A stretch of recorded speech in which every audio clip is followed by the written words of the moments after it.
ఎప్పుడొకప్పుడు మనం బొమ్మలు వేసే ఉంటాం లైఫ్ లో, కానీ ఈ సినిమాలో బొమ్మలు వేస్తే అవి బతికి దెయ్యాలాగా బయటకు వస్తున్నాయి అనమాట. అలా అందమైన అమ్మాయిని పెయింటింగ్ వేస్తే అది కాస్త పెయింటింగ్ లోంచి బయటకు వచ్చి కనపడిన ప్రతిని చంపేస్తుంది. అసలు ఎందుకు చంపుతుంది, ఎవరి కోసం చంపుతుంది, చాలా ఇంట్రెస్టింగ్ ఉన్న ఈ హారర్ మూవీ పూర్తి స్టోరీ చేసుకోవడానికి వీడియో లైక్ చేసి వెంటనే మన ఛానల్ సబ్స్క్రైబ్ చేసుకోండి. మూవీ ఓపెనింగ్ లోనే మంచం మీద పడిన ఒక లేడీని చూపిస్తూ ఉంటారు. తన పక్కన ఉన్నది తన భర్త. ఇతని పేరు క్లైడ్, ఈమె పేరు అన్న తీవ్ర అనారోగ్యం పాలయ్యి చనిపోయే స్టేజ్ లో ఉంటే మొగుడు కాపాడాల్సింది పోయి నీ బొమ్మేస్తా అని బొమ్మేస్తూ ఉంటాడు. అసలు విషయం ఏంటంటే వీళ్ళ ఫ్యామిలీలో ఒక ఆచారం ఉండేది. చనిపోయే వాళ్ళని ఆర్ట్ గనక గీస్తే వాళ్ళ ఆత్మలు ఆ పెయింట్ లో ఉండి ఎల్లకాలం వీళ్లతోనే ఉంటారని ఒక స్ట్రాంగ్ బిలీఫ్ అలా కూడా చేశారు. అనుకున్నట్టుగానే అన్న బొమ్మ వేసేస్తాడు, కానీ పాపం ఫలితం లేకుండా పోయింది. నేను వేస్తా బొమ్మ చూడని చెప్పి బొమ్మ వేస్తాడు, కానీ ఫలితం లేకుండా పోయి చీవితం అనుకుని పక్క వెళ్ళిపోగానే ఆ బాటిల్లో ఉన్న ఇంకు గాలిలోకి లేసి దానంతటదే ఆ పెయింటింగ్ బోర్డు మీద ఒక పెయింటింగ్ లాగా అపియర్ అయింది. ఏంటో సౌండ్ వస్తుందని క్లార్క్ వెనక తిరిగి చూడంగానే ఆ పెయింటింగ్ లో ఎవరో తెలియని ఒక అందమైన అమ్మాయి రావటమే కాకుండా దానిలోంచి చేతులు కూడా వస్తూ ఉంటాయి. ఈ క్లర్క్ భయం వేసి ఆ పెయింట్ తగలబెడుతుంటే అది తగలబడిపోదు, దాంట్లోంచి ఆ దయ్యం బయటకు వచ్చి వన్ అటాక్ చేస్తుంది. సీన్ కట్ చేస్తే నెక్స్ట్ డే చనిపోయే స్టేజ్ లో ఉన్న అన్న లేచి కూర్చుంటుంది. అయితే తనకు పట్టిన రోగం పోయింది గానీ ఎదురుగా తన మొగుడికి దయ్యం పట్టింది. వాడు పెద్ద కళ్ళు పెద్ద పళ్ళు వేసుకొని చాలా వికారంగా నవ్వుతూ ఉంటే అది చూసిన అన్న ఊవని ఒక కేక వేయటంతో ఇద్దరు అవుట్. సీన్ కట్ చేస్తే అన్న చెల్లిని చూపిస్తూ ఉంటారు. ఈ లేడీ పేరు ఎల్విన్, ఈమెకి ఇద్దరు అమ్మాయిలు, ఒక అబ్బాయి, ఒక మొగుడు ఉంటారు. అందరికి ఒక మొగుడే ఉంటారులేండి. వీళ్ళ ఫ్యామిలీ లాయర్ చావు కబురు చల్లగా చెప్పి నీ అక్క చచ్చిపోయింది, తన మొగుడు కూడా చచ్చిపోయాడు, తన పేరు మీద ఉన్న ప్రాపర్టీ మొత్తం నీకే, పండగ ఎంజాయ్ చేసుకుంటే ఆనందపడాల్సిన ఎవెలిన్ బాధ భయం కోపంతో తన మొగుడికి శరీరందని చెప్తుంది. ఏం చెప్పినా సరే నేను ఆ కొంపకెళ్ళనంటే ఈడేమో మన పరిస్థితి దరిద్రంగా ఉంది ఏంటి నువ్వు అని చెప్పి ఎలాగైనా సరే వాళ్ళ ఆవిడ ఒప్పించి బాబు ఆ ఇంటికి తీసుకెళ్తాడు. ఈ మొగుడిని గుర్తుపెట్టుకోండి, ఈడు అసలు మామూలు అత్తంగడు కాదు. సరే ఆ కొంప మొత్తం క్లీన్ చేసుకుని ఎవెలిన్ పెద్ద కూతురు పడుకోవడానికి కరెక్ట్ గా తన తలపైన హెయిర్ కట్ చేసిన ఒక బార్బర్ పెయింటింగ్ ఉంటుంది. పెయింటింగ్ పీకి పక్కన పడేద్దాం, వాడిని చూస్తుంటే భయం వేస్తున్నారు, చేతిలో కత్తులని ఫ్రేమ్ పీకుదాం అంటే రాదు, సర్లే అని అలా నిద్రపోతుంది. ఇంకేముంది, ఈ పెయింటింగ్ లో ఉన్నవాడి గ్యాప్ వచ్చి చాలా కాలం అయిందంట, చేతికి పని దొరికింది, ఎవరైతే ఏముందని చెప్పి పెయింట్ లోని చేతులు పెట్టి మరి నిద్రపోతున్న పాప జుట్టును కట్ చేస్తూ ఉంటాడు. ఇక్కడేమో హస్బెండ్ నిద్ర పట్టట్లేదంట, అందుకని హౌ టు డిక్రీజ్ ఆవేశం అనే బుక్ చదువుకుంటూ ఉంటాడు. అప్పుడే మనోడికి ఒక సౌండ్ వస్తుంది. అలా వంటగదిలోకి చూస్తే ఎవరో అందమైన అమ్మాయి కవ్విస్తుంది, మురిపిస్తుంది, రమ్మంటూ ఉంటుంది. డోర్ తీసి చూస్తే ఎవరు ఉండరు. ఈ పెద్ద పాప పొద్దునే లేసి అద్దంలో చూసుకుంటే ఇంకేముంది, జుట్టు మొత్తం పోయా. తన చెల్లి అదంతా చేసిందని ఇల్లు చిన్నపిల్ల మీద కేకలేస్తూ ఉంటుంది. ఇది విన్న తల్లి ఏంటమ్మా ఏమైందంటే చెల్లి నా మీద కోపంతో కత్తిరేసింది, జుట్టు నాశనం అయిపోయిందని చెప్పి గట్టిగా చెల్లి అరుస్తూ ఉంటే తల్లి నువ్వే చేసి ఉంటావు, సారీ చెప్పన్నా. చెల్లి సారీ చెప్పి నేను చేయలేదంటుంది. ఇక సరే చల్లబడిపోయి అందరూ ఎవరి పనుల్లో కాళ్ళు వెళ్ళిపోయి చదువుకోవడానికి పోతే ఇంట్లో హీరోయిన్ తన చిన్న కూతురే ఉంటారు. తన చిన్న కూతురు ఇల్లంతా తిరిగి ఆడుకుంటూ ఉంటుంది. ఇల్లు క్లీన్ చేసుకుంటూ అద్దం క్లీన్ చేస్తూ ఉంటే వెనకాల ఒక పెయింటింగ్ కనపడుతూ ఉంటుంది. ఆ పెయింటింగ్ హీరోయిన్ వైపు అలానే చూస్తూ ఉంటుంది. ఏంటి తల తిప్పింది అని తిరిగితే పెయింటింగ్ మళ్ళీ నార్మల్. సరే ఇదంతా బ్రహ్మానకం లోపు టప్ అని డోర్ తీసుకుని తన చిన్న కూతురు పరిగెత్తుకుంటూ ఇంట్లో పోతుంది. పాప పరిగెత్త మాకు పడతావా అని వెనకబడిపోతే ఓ గదిలోకి వెళ్ళి లాకేసుకుంటుంది. డోర్ దియమ్మా అంటే నో రెస్పాన్స్. ఎదురు కిటికీలోంచి తన కూతురు హీరోయిన్ కి హాయ్ చెప్తూ ఉంటుంది. అంతే మళ్ళీ సడన్ గా కికి అని ఒక నవ్వు వినపడుతుంది. ఆ డోర్ తీసుకొని బేస్మెంట్ లోకి వెళ్తే ఓ చిన్న షెల్ఫ్ డోర్ క్లోజ్ అవుతూ ఉంటుంది. అది తీసి చూడంగానే మొగుడు చేసే చిలిపి పనులన్నీ దాంట్లో కనపడతాయి అనమాట.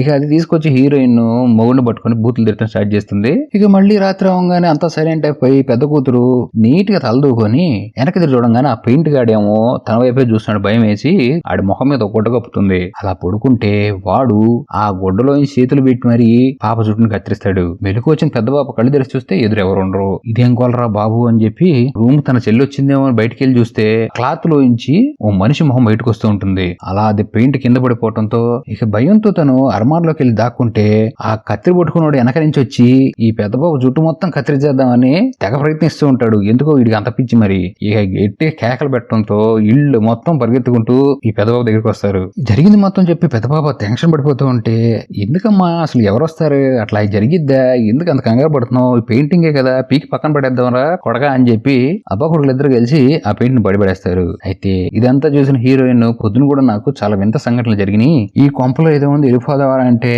నేనుండగా ఎవరై మీ దగ్గరికి వచ్చేదని హస్బెండ్ అందరికి ధైర్యం చెప్పి పడుకోబెడతాడు. అయితే బాబు రాత్రిపూట మళ్ళీ కవ్వించి మురిపించే మాటలేవో వినపడుతున్నాయని అవి ఎత్తుక్కుంటూ బేస్మెంట్ కి వెళ్తాడు. అయితే ఇక్కడ ఈసారి ఈ దెయ్యం డైరెక్ట్ గా ఎంట్రీ ఇచ్చేసి మనోడు కింద పడేస్తుంది. ఇక్కడ హీరోయిన్ కి తన కల్లో ఎవరో లాకెట్ ఇస్తున్నాడు దాంట్లో కళ వస్తుంది. అలా పొద్దున అవగానే బేస్మెంట్ లో పడిపోయిన అంకుల్ కళ్ళు తెరిచి చూస్తే ఆ పెయింటింగ్ చీకట్లో వెలుగుతూ ఉంటుంది. ఏంటిదని విండో ఓపెన్ చేస్తే ఆ పెయింటింగ్ కనపడుతుంది. ఇది పెద్ద తేడా పెయింటింగ్ లాగా ఉందని చెప్పి దాని మీద క్లాత్ వేసి నీట్ గా దారంతో ముళ్ళేసేస్తాడు. ఈసారి హీరోయిన్ పాపకి ఫస్ట్ ఆ అందమైన అమ్మాయి ఉన్న పెయింటింగ్ రూమ్ దగ్గరికి వెళ్ళి ఏమైనా దొరుకుతాయి అని చూస్తే ఒక రింగ్ పెయింటెడ్ అనే బుక్ ఒకటి కనపడుతుంది. అవి రెండు తీసుకొని జాగ్రత్తగా దాచిపెట్టుకుంటుంది. మళ్ళీ రాత్రి అవ్వగానే అంకుల్ ఆ పెయింట్ ని కట్టేశాడు కదా, అది కుర్చీలో ఊగటం స్టార్ట్ చేస్తుంది. ఆ సౌండ్ ఏంటని బేస్మెంట్ కి వెళ్తాడు అంకుల్.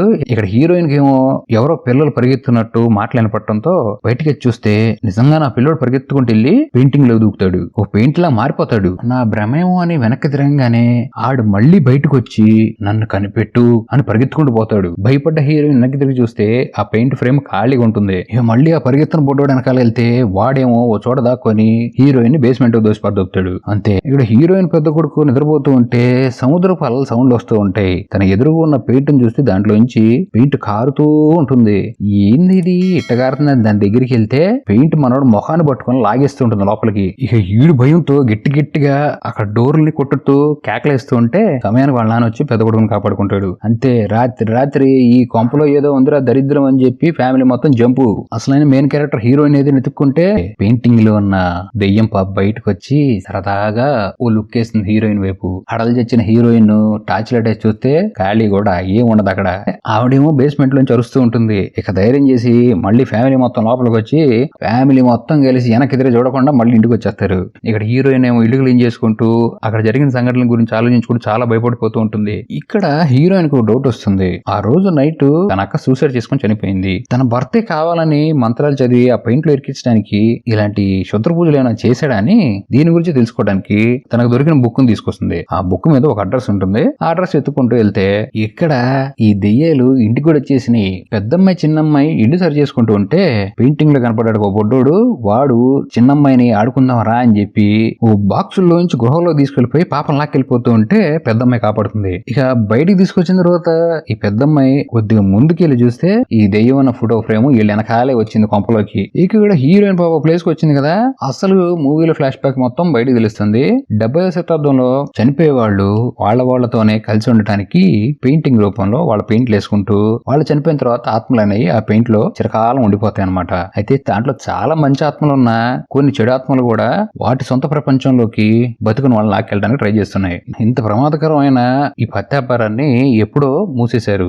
ఇదే విషయం వెళ్ళి మూడు చెప్తే మూడు పనికొచ్చే పనులు కూడా చేయడం స్టార్ట్ చేశాడు. అసలు ఈ స్టోరీ ఏంటి, ఇది ఎక్కడి నుంచి జరిగిందని చెప్పి బుక్ చదవడం స్టార్ట్ చేస్తాడు లైబ్రరీలో. ఆ పెయింటింగ్ లో ఉన్న అందమైన పాప పేరు స్కాండ్రా. ఇలా మనోడు చదువుతూ తెలిసింది ఏంటంటే ఎప్పుడైతే స్కాండ్రా చనిపోయిందో దాని ఫ్యామిలీ మొత్తం చనిపోయారు. ఈ ఫ్యామిలీ ఎవరిదో కాదు, అన్న వాళ్ళ ఫ్యామిలీ. అంటే ఇది వంశపారంపర్యంగా ఈ శాపం అనేది నడుస్తుంది. సో ఈ శాపం ఆగాలంటే అన్న ఫ్యామిలీలో ఉన్న వాళ్ళు కూడా చనిపోతేనే ఈ శాపం అనేది పూర్తి అవుతుంది అనుకుంటారు. ఈ హీరోయిన్ కి తన కల్లో గుర్తొచ్చిన నక్లెస్, స్కాండ్రాకి సంబంధించిన వస్తువులు ఆ పెయింటింగ్ తగలబెట్టేస్తే ఈ శాపం నాశనం అయిపోతుందని వీళ్ళిద్దరే కలిసి మళ్ళీ ఆ కొంపకెళ్ళి అన్ని పెయింట్లు తీసేసి బయటేసి హీరోయిన్ బేస్మెంట్ కి వెళ్తుంది. అక్కడ తనకు బాక్స్ కనపడుతుంది. అది ఓపెన్ చేద్దాం అంటే లాక్ ఉండదు. ఎవరో తనకి లాక్ ఇసిరేస్తారు. అలా లాక్ ఓపెన్ చేయగానే తన కల్లో కనపడిన లాకెట్, స్కాండ్రాకి తన హస్బెండ్ కి సంబంధించిన లెటర్స్, లాకెట్లు మొత్తం దాంట్లో ఉంటాయి. అంతేకాదు కొన్ని విజన్స్ కూడా వస్తాయి తనకి. అసలు మ్యాటర్ ఏంటంటే ఈ స్కాండ్రా చాలా అందగెత్తే. స్కాండ్రా మొగుడు ప్రేమించి మరీ తను పెళ్లి చేసుకుంటాడు.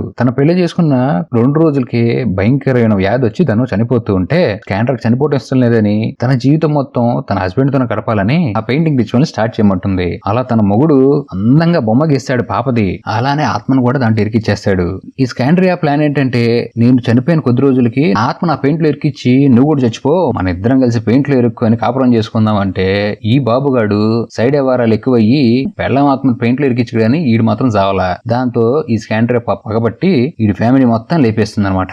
ఎవడైతే మొగోళ్ళు ఉన్నారో వాళ్ళందరూ ఇట్లాంటి బుద్ధులే అని మొగోళ్ళందరూ లేపేద్దాం అనుకుంటుంది. ఇక సరే ఇక్కడ పైన మొగుడేమో ఆ ఫోటో ఫ్రేములు తీసుకొద్దామని చూస్తే అన్ని ఖాళీగా ఉంటాయి. అవన్నీ కలిసి కింద బేస్మెంట్ లో ఉన్న హీరోయిన్ మీద పడి హీరోయిన్ చంపేద్దాం అనుకుంటుంది. ఇక్కడ ఒకటే ఒక పెయింటింగ్ బయటకు వచ్చి మరి అంకుల్ పేక వేసి చంపేద్దాం అనుకుంటే అంకుల్ తప్పించుకొని ఆ బేస్మెంట్ కి వచ్చి హీరోయిన్ కూడా కాపాడి ఫ్రేమ్ మొత్తం తీసుకొచ్చి బయట తగలబెడతారు. అప్పుడైపోతే ఏముంది, ఈ దెయ్యం మామూలుది కాదు. అది బాయ్ ఫ్రెండ్లు మార్చేస్తున్నట్టు పెయింటింగ్లు మార్చేసి మరి హీరోయిన్ ఇంట్లో తన చిన్న కూతురు వేసిన పెయింటింగ్ మీద పడి ఆ దెయ్యం లాగా మారిపోయి ఆ దెయ్యం కాస్త హీరోయిన్ పెద్ద కొడుకు మీద పూంతుంది. ఈ దెయ్యం బట్టి నీడు ఆ చిన్న కూతుర్ని బేస్మెంట్ లో తీసుకెళ్లి చంపేద్దాం అనుకుంటూ ఉంటే పెద్దమ్మాయి కాపాడడానికి ట్రై చేస్తూ ఉంటుంది. అదే టైంలో హీరోయిన్ తన హస్బెండ్ రావడంతో జరిగింది మొత్తం ఈ పెద్దమ్మాయి వీళ్ళిద్దరికి చెప్తే వీళ్ళిద్దరు ఆ బేస్మెంట్ కి వెళ్లి పాపను కాపాడి ఇద్దరు ఆడపిల్లల్ని దూరం వెళ్ళిపోండి మీరు ఇక్కడి నుంచి మేము చూసుకుంటాం అని చెప్పి వాళ్ళ కొడుకుని ఒక గదిలో పెట్టి వీళ్ళిద్దరు శుద్ధపోజు చేయడం స్టార్ట్ చేస్తారు. అలా మంత్రాలు చదివి పెయింట్ మీద ఉన్న గొడవను బయటికి తీస్తే ఆ దెయ్యం పాప అలానే ఉంటుంది. ఇక్కడ వీళ్ళకి అర్థమయ్యేది ఏంటంటే అసలు ఈ మెయిన్ దెయ్యం పాప గోల్ ఏంటి, తను చచ్చిపోతే తన హస్బెండ్ కూడా తనతో పాటు పెయింట్ లోకి రావాలని. ఇక్కడే అంకుల్ బాబు ఒక చిలిపి చిరాకు పుట్టించే కథని ఆంటీకి చెప్తాడు. ఆ రోజు నైట్ అదేదో ఆవేశంలో ఆత్రంలో దెయ్యాన్ని కూడా వదలలేదు అనగానే ఛీ దుర్మార్గుడా నీకోసం నేను ఇంత పని చేసిందని చెప్పి హీరోయిన్ తిడుతూ ఉంటే ప్లీజ్ ప్లీజ్ ప్లీజ్ చచ్చిపోతాను నేను, నన్ను క్షమించు, నీ కాళ్ళు పట్టుకుంటా అని చెప్పి బాబు ప్రాణత్యాగం చేసి ఇక అలా అంకుల్ చనిపోగానే హీరోయిన్ మిగతా మంత్రాలు చదివి అంకుల్ పెయింట్ లోకి ఎక్కిచ్చేస్తుంది. అంకుల్ ఆత్మ ఆ దెయ్యం పక్కన అంకుల్ పెయింట్ వచ్చి నిలబడుతుంది. ఇక ఎందుకు ఆలస్యం అని చెప్పి లైటర్ తీసి వెలిగిద్దాం చివరాఖరికి తన మొగుడు తెచ్చుకుని బాధపడి లైటర్ ఆన్ చేసే టైంకి ఈ దెయ్యం పట్టిన పెద్ద కొడుకున్నాడుగా వాడొచ్చి హీరోయిన్ మీద పడి చంపేస్తూ ఉంటాడు. అదిరిపోయే ట్విస్ట్ ఏంటంటే ఆ ఇద్దరు ఆడపిల్లని పంపించేసింది కదా ఆ పాప అమ్మ నన్ను వదలబడదని చెప్పి మళ్ళీ వెనక్కి రావడంతో పెద్ద పాప వచ్చి ఆ లైటర్ తీసుకొని పెయింట్ తగలబెట్టంగానే పెయింట్ తగలబడిపోతుంది, ఈడి పట్టిన దెయ్యం వదులుతుంది. దీంతో పిల్లలందరూ బాగున్నారని ఆనందపడుతూ మొగుడు చచ్చిపోయాడని బాధపడుతూ వాళ్ళ ఫ్యామిలీ మొత్తం చూపిస్తూ ఉంటే సీన్ కట్ చేస్తే ఈ దెయ్యాల ఫోటోలన్నీ దాచి పెట్టుకుంటున్న ఆంటీని చూపిస్తూ ఆ ఫోటోని తీసుకొచ్చి తన బేస్మెంట్ లో పెట్టుకుంటుంది. అంకుల్ పెయింట్ ఒక్కటే కనబడుతుంది, ఎండిపోతుంది.